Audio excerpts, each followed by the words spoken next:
Čaute, sme na dovolenke, to v Blánsku, teda v Ráje, Ciestřebí.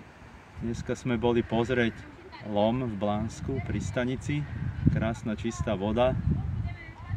Ale keďže je zákaz kúpania, tak ja som si nedovolil tam plávať, tak som prišiel, boli sme pozrieť jaskyňu Balcárka, prešli sme si, pekná. A teraz sme prišli na Pálavu, moje známe miesto, kde som plával 5 rokov český pohár v zimnom plávaní.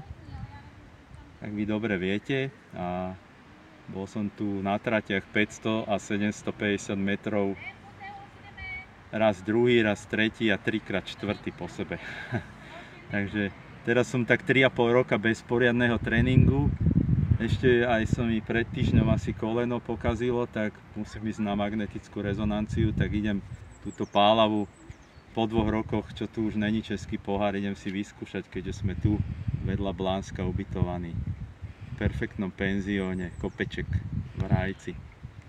Tak vás pozdravujem a čaute.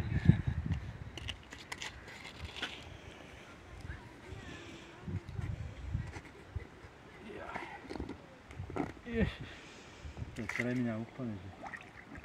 Ak sú tu tie schodiky, tu sú, aha.